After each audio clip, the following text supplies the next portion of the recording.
Salut à tous la communauté. Vous êtes bien sur la chaîne Team Smile 24. Moi c'est Thierry, coach sur tout ce qui concerne les domaines des héritages familiaux.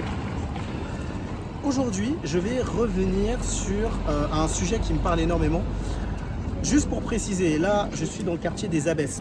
Alors c'est pas un quartier qu'on connaît forcément, mais moi j'ai été inspiré, je me suis dit je vais venir ici parce que je trouve ça pas mal. En fait, aujourd'hui, je vais vous parler de projets. Parce que je trouve que souvent, on a tendance à se lancer dans des sujets et on ne sait même pas comment faire. Cette vidéo va se consacrer à 4 éléments que vous devez prendre en compte si vous voulez mettre en place un projet. La première chose, c'est de se dire, si je mets en place un projet, où je vais exactement? C'est-à-dire, qu'est-ce que je décide avec ce projet d'aller? Est-ce que c'est un projet qui a une finalité particulière? Quels sont les actes que je vais mettre en place par rapport à ce projet? Vous ne pouvez pas vous dire je vais faire quelque chose et je ne sais pas où je vais. Donc ça, c'est le premier élément. La deuxième chose, c'est quelles sont les ressources dont je vais avoir besoin pour ce projet. Ça peut être des ressources qui peuvent être humaines ou des ressources qui peuvent être matérielles. C'est bien de mettre en place un projet, c'est bien de faire des choses, mais avec qui? De qui je vais avoir besoin pour mettre en place ce projet. Donc ça, c'est super important pour mettre en place un projet. La troisième chose, il faut se donner des délais. C'est-à-dire que si vous mettez en place un projet, vous devez vous dire, par exemple, là aujourd'hui, on est en février, qu'est-ce que j'aurai accompli en juillet? Qu'est-ce que j'aurai accompli en septembre? Et puis, où j'en serai en décembre?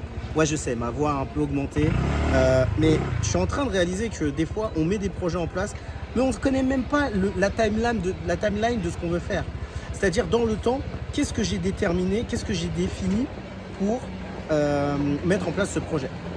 Et enfin, le quatrième élément par rapport à un projet, c'est de se dire, est-ce que je prends en compte les différents aléas qui peuvent arriver? Vous savez, dans un projet, vous êtes en train de mettre en place des choses, mais il y a peut-être des moments où vous allez vous dire, voilà, là, il y a un impondérable. Là, par exemple, je ne vais pas avoir le temps de finir. Là, par exemple, je ne sais pas où je vais en être. Donc, est-ce que ça vaut le coup ou pas de continuer le projet?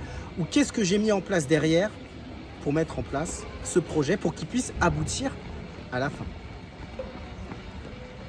C'était les 4 éléments dont je voulais parler. Mais attention, ce n'était que la première partie. Si vous voulez avoir la partie suivante, moi ce que je vous propose, c'est de vous abonner tout simplement, de mettre la petite cloche. Comme ça, dès que la prochaine vidéo sortira, vous saurez exactement quelles sont les 4 dernières étapes pour mettre en place le projet. En bas de cette vidéo, j'ai mis un lien calendrier.